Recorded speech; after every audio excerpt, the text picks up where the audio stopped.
Welcome back to my YouTube channel. ಹೇಗಿದ್ದೀರಾ ಎಲ್ಲರೂ? ತುಂಬ ದಿನ ಆಯಿತು ನಿಮ್ಮ ಭೇಟಿ.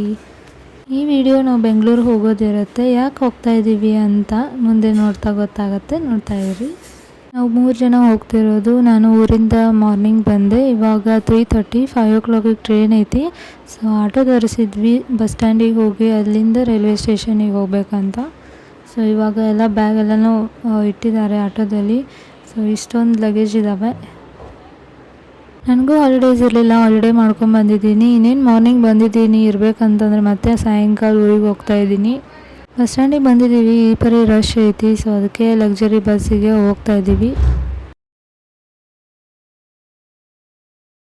ಸೊ ಇವಾಗ ಬೆಂಗಳೂರಿಗೆ ಹೋಗ್ತಾ ಇದ್ದೀವಿ. ಅಲ್ಲಿಂದ ಹಾಸನಿಗೆ ಹೋಗಬೇಕು ಮತ್ತು ಅಲ್ಲಿಂದ ಮೈಸೂರು ಚಾಮುಂಡೇಶ್ವರಿಗೆ ಹೋಗಬೇಕು. ಎಲ್ಲ ಪ್ಲ್ಯಾನ್ ಇದ್ದಾವೆ. ಇದಕ್ಕಿಂತಲೂ ಮೇಲಾಗಿ ಮತ್ತೊಂದಿದೆ, ಅದು 1 ವೀಕ್ ಆದಮೇಲೆ ವ್ಲಾಗ್ ಮಾಡ್ತೀನಿ. ಇವಾಗ ಕಣ್ಣೂರು ರೈಲ್ವೆ ಸ್ಟೇಷನಿಗೆ ಬಂದಿದ್ದೀವಿ. 3 ಮಂದಿಗೆ 5 ಲಗೇಜ್ ಇದ್ದಾವೆ. ನಾನೊಂದು ಬ್ಯಾಗ್ ಹಾಕ್ಕೊಂಡಿದ್ದೀನಿ. ಇದೊಂದು ಟ್ರಾಲಿ ಬ್ಯಾಗ್ ತೊಗೊಂಡು ಹೋಗ್ತಿದ್ದೀನಿ, ನಂದೇ ಸೆಪ್ರೇಟು.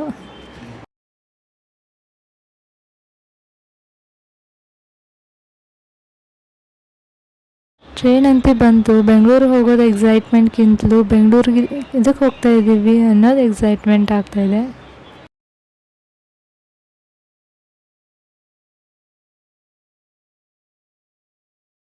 ಅದೇನೋ 2 ಇಯರ್ಸಲ್ಲಿ ತುಂಬ ಸರ್ತಿ ಟ್ರೈನಲ್ಲಿ ಅಡ್ಡಾಡಿದ್ದೀನಿ ಫ್ಯಾಮ್ಲಿ ಜೋಡೆ. ಮೊದಲು ಅಷ್ಟೊಂದು ಅಡ್ಡಾಡ್ತಿರ್ಲಿಲ್ಲ, ಅಡ್ಡಾಡಿದ್ರೂ ಸ್ವಲ್ಪ ಅಡ್ಡಾಡ್ತಿದ್ವಿ. ಅಲ್ಲವರಿಗೆ ಟ್ರೈನ್ ನಿಲ್ಲಿಸಿದ್ದಾರೆ, ಊಟ ಮಾಡ್ತಿದ್ದೀವಿ. ಈ ಥರ ಉಲ್ಟಾ ಕುತ್ಕೊಂಡು ಕಿಟಕಿ ನೋಡೋದ್ರಲ್ಲಿ ಮಜಾನೇ ಬೇರೆ. ಟೈಮ್ 2:30 ಆಗೈತಿ. 5 o'clock ಅಂದರೆ ಬೆಂಗಳೂರು ರೀಚ್ ಆಗೋದಿತ್ತು. ಸೊ ಹಾಗಾಗಿ ನಾನು ಮಾಡ್ಕೋಬೇಕಂದ್ರೆ ನಿದ್ದೆನೂ ಬರ್ತಾ ಇರಲಿಲ್ಲ. 5 o'clock ಸಿಗ್ತೀನಿ ಗೈಸ್. ಬಾಯ್, ಗುಡ್ ನೈಟ್.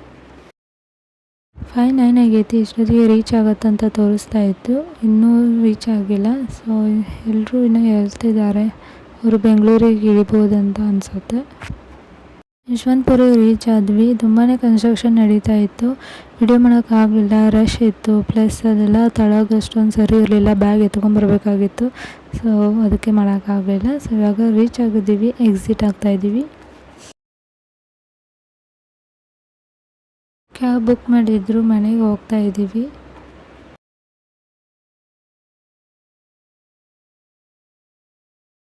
ಮಾರ್ನಿಂಗ್ ಫುಲ್ ಮಳೆ ಆಗಿತ್ತಂತೆ, ಜಜ್ಜು ಹೇಳ್ತಾ ಇದ್ರು. ಸೊ ಇಷ್ಟು ನೀರು ನಿಂತಿದೆ. ಬಟ್ಟೆ ಒಣಗಿ ಹಾಕ್ತಿದ್ದಾರೆ. ಇವ್ರದ್ದು ಮನೆ ಬಾಡಿಗೆ ತೊಗೊಂಡಿದ್ದಾರೆ. ಅವತ್ತು ಸೋಲೋ ಟ್ರಿಪ್ ಅಂತ ಬೆಂಗಳೂರು ಬಂದಿದ್ನಲ್ಲ, ಬೆಂಗಳೂರು ಡೇಸ್ ಅಂತ ವ್ಲಾಗ್ ಮಾಡಿದ್ನಲ್ಲ.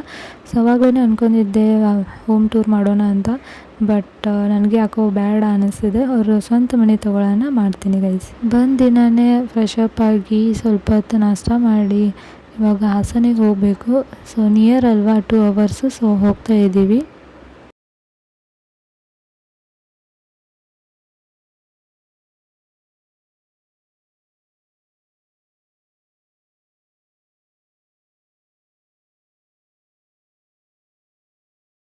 ಮನೆಗೆ ಹೋಗ್ತಾ ಇದ್ದೀವಿ. ಹಿಂಗೆ ಸ್ಟ್ರೈಟ್ ಹೋದ್ರೇ ಬಂತು ಮನೆ.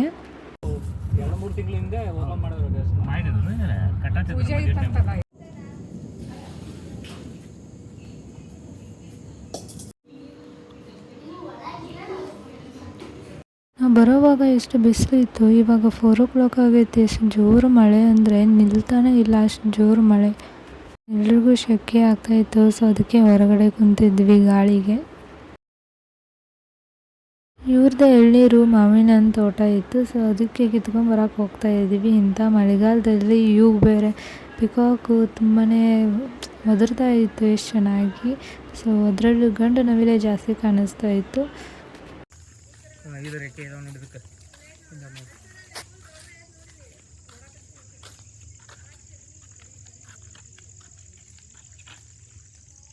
ಗರಿ ಬಿತ್ತ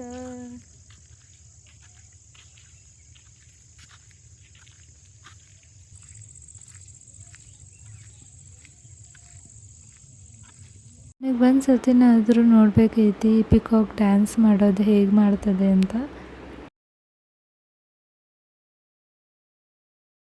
ಇಂಥ ವೆದರ್, ಅದರಲ್ಲೂ ಮಾವಿನಂದು ಎಳ್ನೀರು ತೋಟ, ಅದರಲ್ಲಿ ಮಾವಿನ ಹಣ್ಣು ಫೇವ್ರೇಟು. ಸೊ ಹಿಂಗಿದ್ರೆ ಇಲ್ಲೇ ಇದ್ಕೊಂಡು ಎಳ್ನೀರು ಕುಡ್ಕೊಂತು ಮಾವಿನ ಹಣ್ಣು ತಿನ್ಕೊಂತು ಇಲ್ಲೇ ಇರ್ಬೇಕು ಅನ್ಸುತ್ತೆ.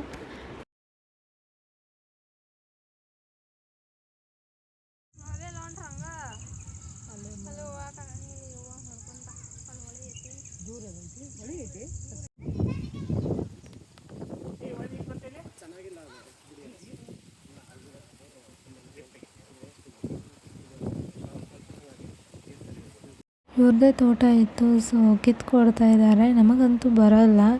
ಸೊ ಇದು ನಂಗೆ ಫಸ್ಟ್ ಟೈಮ್ ನೋಡಿದ ತಕ್ಷಣ ಶಾಕ್ ಆದೆ. ಎಳ್ನೀರು ಗಿಡ ದೊಡ್ಡದಿರುತ್ತೆ, ಇವ್ರದ್ದು ಹೆಂಗೆ ಇಷ್ಟೇ ಅಂತ. ಬಟ್ ಹಿಂಗೂ ಒಂದು ಇರ್ತಾವಂತೆ ಹೇಳಿದರು.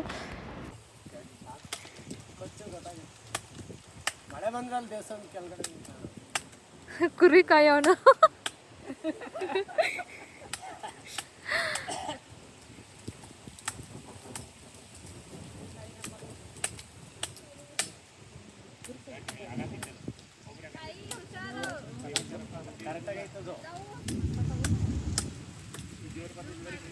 ಆಮೇವ್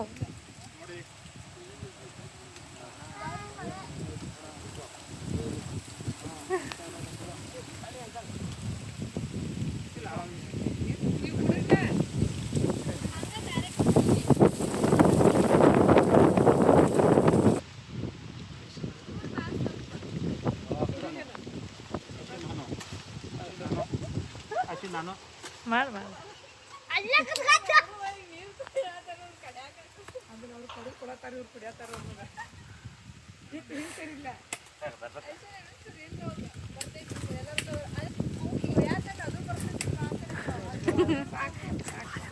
ಹಲೋ ಹಲೋ ಅಲ್ಲಿ ಹೋದ್ರೆ ಕಾಣ್ತೈತೆ ನೋಡಿ. 7 8 ಸಾಕು ನ್ಯಾಚುರಲ್ ಆಗಿರಲ್ಲ. ಎಣ್ಣೆಲ್ಲ ಕೊಚ್ಚೈತಿ. ಸರಿ ಅವ್ರೂ ಬರ್ತಾವೆ, ಎಲ್ಲರೂ ಕೂರ್ಸ್ಕೊಂಡು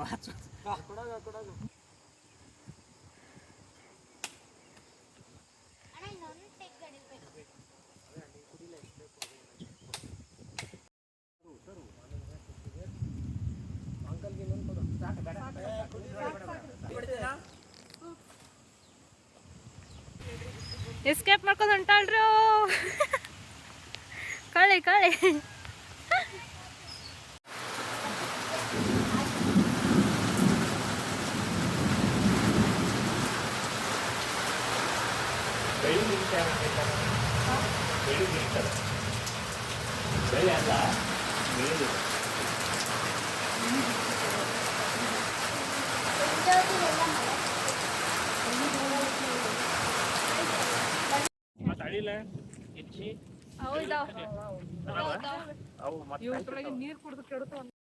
ಮನೆಗೆ ಬಂದ್ವಿ. ಇಷ್ಟೊಂದು ಅಡುಗೆ ಯಾಕೆ ಮಾಡ್ತಿದ್ದಾರೆ ಅಂದರೆ, ಮೋಹನಣ್ಣನ ಮದುವೆ ಬಂತು ಜೂನಲ್ಲಿ.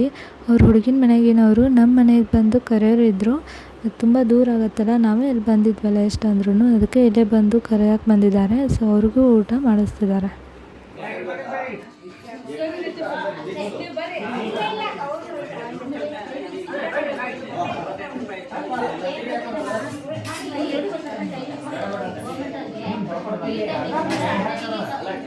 ಮಾರನೇ ದಿನ ಮಾರ್ನಿಂಗ್ ಆಗೈತಿ 3:30. ಸೊ 4 o'clock ಅಂದ್ರೆ ಮೈಸೂರಿಗೆ ಹೋಗ್ಬೇಕಂತ ಇದ್ದೀವಿ. ತುಂಬ ದಿನ ಆಯಿತು ಚಾಮುಂಡೇಶ್ವರಿ ದೇವಿಗೆ ಹೋಗಿ. ಸೊ ಮಾರ್ನಿಂಗ್ ಎದ್ದ ತಕ್ಷಣ ರಶ್ ಇರಲ್ಲ ಅಂತ ಹೋಗ್ತಾ ಇದ್ದೀವಿ. ಸೊ ಹೋಪ್ ರಶ್ ಇರಬಾರ್ದು. ಮೈಸೂರು ಒಂಥರ ಚೆನ್ನಾಗೇ ಇದೆ, ಎಲ್ಲ ಡಿಸಿಪ್ಲಿನ್ ಆಗಿ. ನನಗಂತೂ ಚೆನ್ನಾಗಿ ಅನ್ನಿಸ್ತು ಮೈಸೂರು.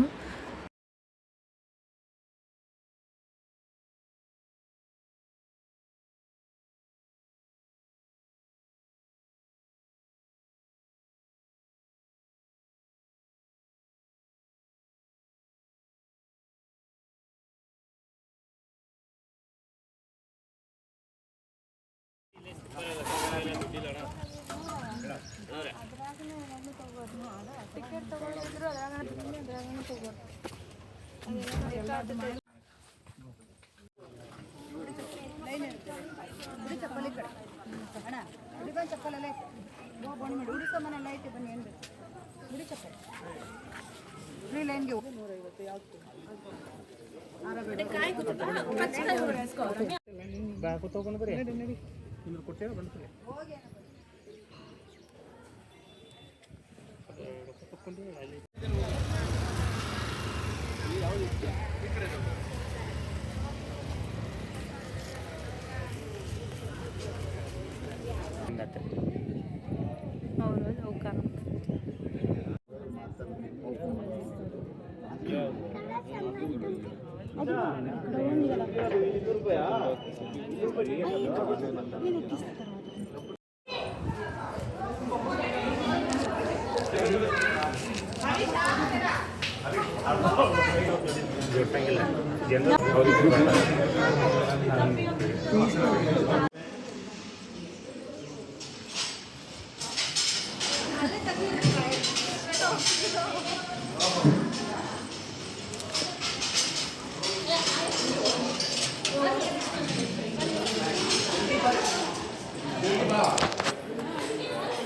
ನಾವಂತೂ ಟ್ರಿಪ್ ಮಾಡಿದ್ರೆ ಟೆಂಪಲ್ಗೆ ಟ್ರಿಪ್ ಮಾಡ್ತೀವಿ.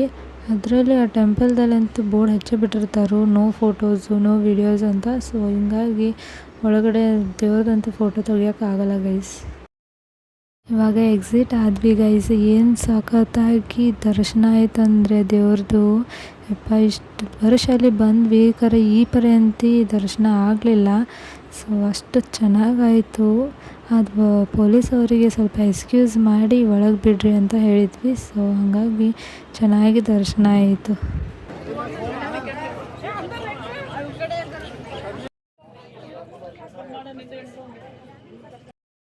ನಾವು ಯಾವುದೇ ದೇವಸ್ಥಾನಕ್ಕೆ ಹೋದ್ರೂ ಪ್ರಸಾದ ಇದ್ರೆ ಅಂತ ಮರೆಯೋದೇ ಇಲ್ಲ. ಸೊ ಇವಾಗ ಪ್ರಸಾದಕ್ಕೆ ಹೋಗ್ತಾ ಇದ್ದೀವಿ.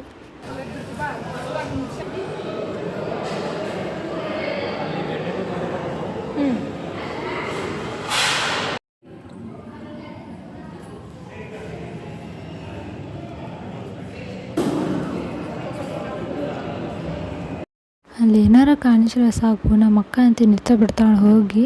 ಸೊ ಇವಾಗ ಏನಾದರೂ ತೊಗೋಬೇಕಂತ ಅಂತಿದ್ದಾಳೆ. ಫಸ್ಟಿಗೆ ಹೇಳ್ದಂಗೆ ಬೆಂಗಳೂರಿಗೆ ಯಾಕೆ ಹೋಗ್ತಾ ಇದ್ದೀವಿ ಅಂತಿದ್ನಲ್ಲ. ಸೊ ಈ ಕ್ಯಾಬ್ದಿಂದ ಗೆಸ್ ಮಾಡಿ ಏನಂತ.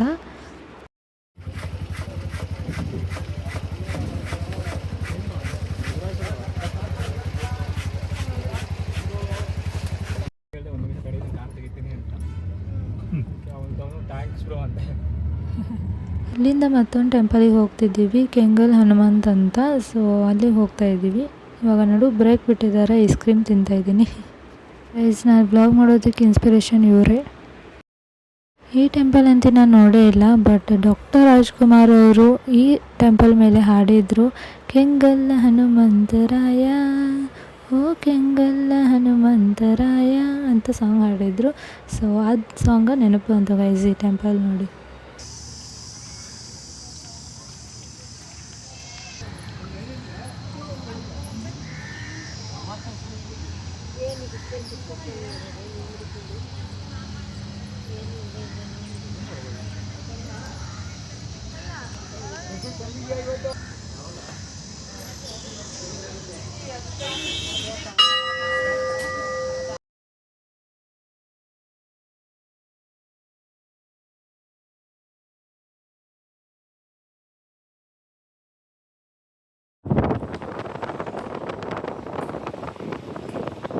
ಇವಾಗೆಲ್ಲ ಮುಗಿಸ್ಕೊಂಡು ಬೆಂಗಳೂರಿಗೆ ಹೋಗ್ತಾ ಇದ್ದೀವಿ.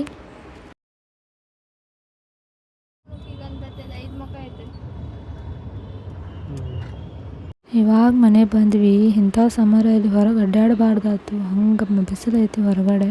ಇವಾಗಂತೂ ಅಲ್ಲಿ ದೇವ್ರ ಗುಡಿಗೆ ಹೋಗೋಕ್ಕೂ ಬಟ್ಟೆ ತಂದಿದ್ವಲ್ಲ, ಸೊ ಅದನ್ನ ಸಪ್ರೇಟ್ ಮಾಡಿ ಇವಾಗ ಹೋಗುವಂಥ ಡ್ರೆಸ್ನ ತೆಗೆದು ಇಟ್ಕೊಳ್ತಿದ್ದೀವಿ. ಸೊ ಇದ್ರ ಮೇಲೇ ಗೊತ್ತಾಗಿರಬೇಕು ನಾವು ಎಲ್ಲಿಗೆ ಹೋಗ್ತಾ ಇದ್ದೀವಿ ಅಂತ. ಸೊ ಗೊತ್ತಾಗಿಲ್ಲ ಅಂದರೆ ನೆಕ್ಸ್ಟ್ ಬ್ಲಾಗ್ ಬರುತ್ತೆ ನೋಡಿ. ಸೊ ಇವಾಗ ಗೇಮ್ ಸ್ಟಾರ್ಟ್ ಮಾಡಿದ್ದಾರೆ. ನಾವಂತೂ ಇಂಥ ಗೇಮ್ ಆಡೇ ಇಲ್ಲ, ಇದು ಫಸ್ಟ್ ಟೈಮ್ ಆಡ್ತಿರೋದು. ಮೊನ್ನೆ ಲ್ಯಾಪ್ಟಾಪಲ್ಲಿ ಆಡಿದ್ದು, ಇವಾಗ ಟಿ ವಿಯಲ್ಲಿ ಆಡ್ತಾ ಇರೋದು. ನೋಡೋಣ ಬನ್ನಿ ಹೇಗೆಲ್ಲ ಇರುತ್ತೆ ಗೇಮ್ ಅಂತ.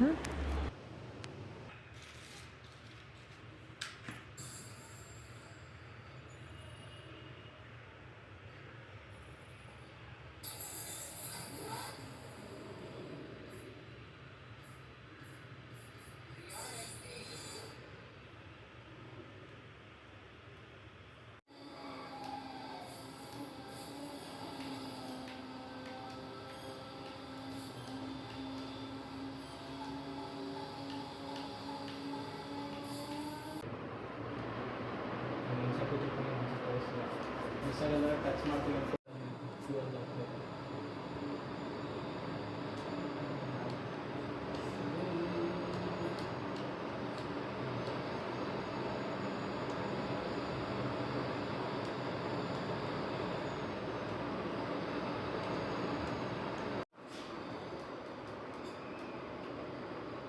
ಸ್ವಲ್ಪ ಆ ಕಡೆ ಈ ಕಡೆ ತೋರಿಸಿ, ಆ ಕಡೆ ಈ ಕಡೆ ತೋರಿಸಿ ಪೆಟ್ರೋಲ್ ಪಂಪ್.